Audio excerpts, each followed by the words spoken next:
one Yahoo writer decided to put out another ridiculous Tim Tebow article. We have the quote. Let's pull that up very quickly, and then we'll get into Michael and Ben's take. The writer's name, by the way, is Sean Heydrich. Sean Heydrich. It almost seems that Cleveland's front office is more interested in style over substance, so to speak. It could also be that the notoriety that comes from having Manziel on the roster would help the Browns from the identity that they have lacked in recent years. If that's the case, then maybe the Browns should go a different route in acquiring the player that will give this franchise an identity, because there is certainly one free agent that could do that: Tim Tebow. Tebow, hang on, would give the Browns an identity for sure, and let's face it, the risk that the Browns would be taking in signing him is far less than the risk associated with Manziel. Either player would bring a lot of national attention to the Browns. Of that, there is little doubt. Manziel or Tebow jerseys would both sell at a high rate, but in my opinion, the Browns might be smarter to take their chances with a player that is older, wiser, and quite frankly, might just want it more at this point. When you think about the Cleveland Browns, you think, man, what style? They got a lot of style, right? Yeah, they're always, they got the stylish players. They don't even have a front office. Everybody just went. Literally, the entire front office is quit. Like Lombardi's gone. Yeah. Right. They got a new guy starting in like a month.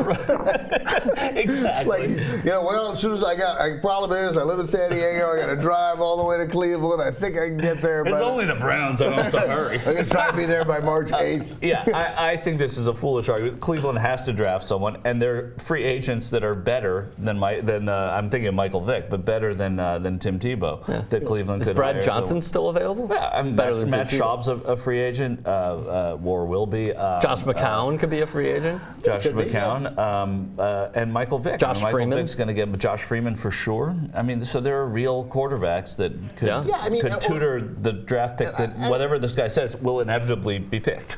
Yeah, and there might be trade possibilities. I mean, maybe Kirk Cousins is available, and I'm not saying he's a huge answer, but I mean, it's a better. There's probably 15 better options that we could think of in 10 minutes, and the notion, so the style over substance makes no sense. It suggests that they're gonna pick Manziel just because it's stylish, you know?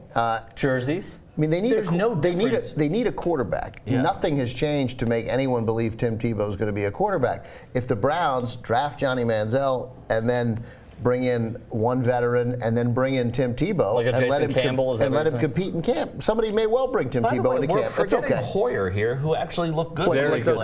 You know, and I think that he's. I'd rather have him than Tim Tebow if I'm the Browns. Of course, you can complete a pass. Well, he can complete a pass, and he possibly has a future, which Tim Tebow doesn't. He can throw a pass too. Yeah. Yeah. So I mean, if a team wants to bring Tim Tebow in, and let him compete, that's fine. Yeah, somebody may well give him that opportunity. The Patriots did last year. Can we just put it to rest? The whole Tim Tebow is going to bring so much to this team. But he's going to bring terrible stuff. But that article talks about jerseys. Like any article that is a real article about football. And do you have the jersey part there? Manziel or Tebow jerseys will both sell at a high rate, but in my opinion, the Browns might be smarter to take their chances with a player that is older, wiser, and quite frankly, might just want it more at this point. The Browns aren't, whoever the guy, what's the guy coming in for the Browns name? You remember offhand? I don't. No. So whoever's coming in to be the Browns GM. Oh, the GM. So the guy. I don't even remember. Yeah. Oh, he's an assistant. He's already there now. He's going to be, he'll be fired or he'll resign soon anyway, so we don't really But the guy so he's replacing Lombardi. And like the notion that I don't believe, I'm a pretty cynical guy, right, about sports and money and about everything in money, but there is not a general manager in the league that has made a roster decision because they think that jersey is going to sell better. No. Like that just does not happen. And here's how we know it does not happen, and anyone who disagrees with me, I challenge you. There's never been a story about it. Not one reporter has broken the story about, well, we kept Smith instead of Jones because the kids love those Smith jerseys. Okay, I was about to say, there have been articles about the highest selling jerseys and whatnot in the NFL. I know. I was just waiting for that point. But nobody keeps one guy over another guy because the jersey sells more. Certainly not a quarterback. The Browns know that their path to relevance and the path to selling Josh Gordon jerseys is somebody throwing Josh Gordon 15 touchdown passes in a season. And by the way, that helps the player more than it helps the team. Yeah, the team sells sells a lot of these things, but there's such revenue sharing in the licensing agreement of the NFL that it doesn't behoove them. If you're going to, get a player as a novelty, like a hockey team would with a fighter, or the Niners did with Ronaldo Nehemiah a long time ago, you take a chance on a player who's kind of goofy. Yeah. You do that, but you don't do it. You don't do it to sell the jerseys. These teams sell enough jerseys. Yeah, and they know nobody's going to buy. You make jerseys. money in the NFL? The $1 billion to $2 billion a year TV deals with each network. And the fact that the taxpayers built your stadium. Right. That's how you make money in the NFL. And that your league, and the antitrust. And the league doesn't pay taxes. Yeah, they don't pay taxes. Yeah, so there's some advantages that you don't really need to sell a Tim Tebow jersey.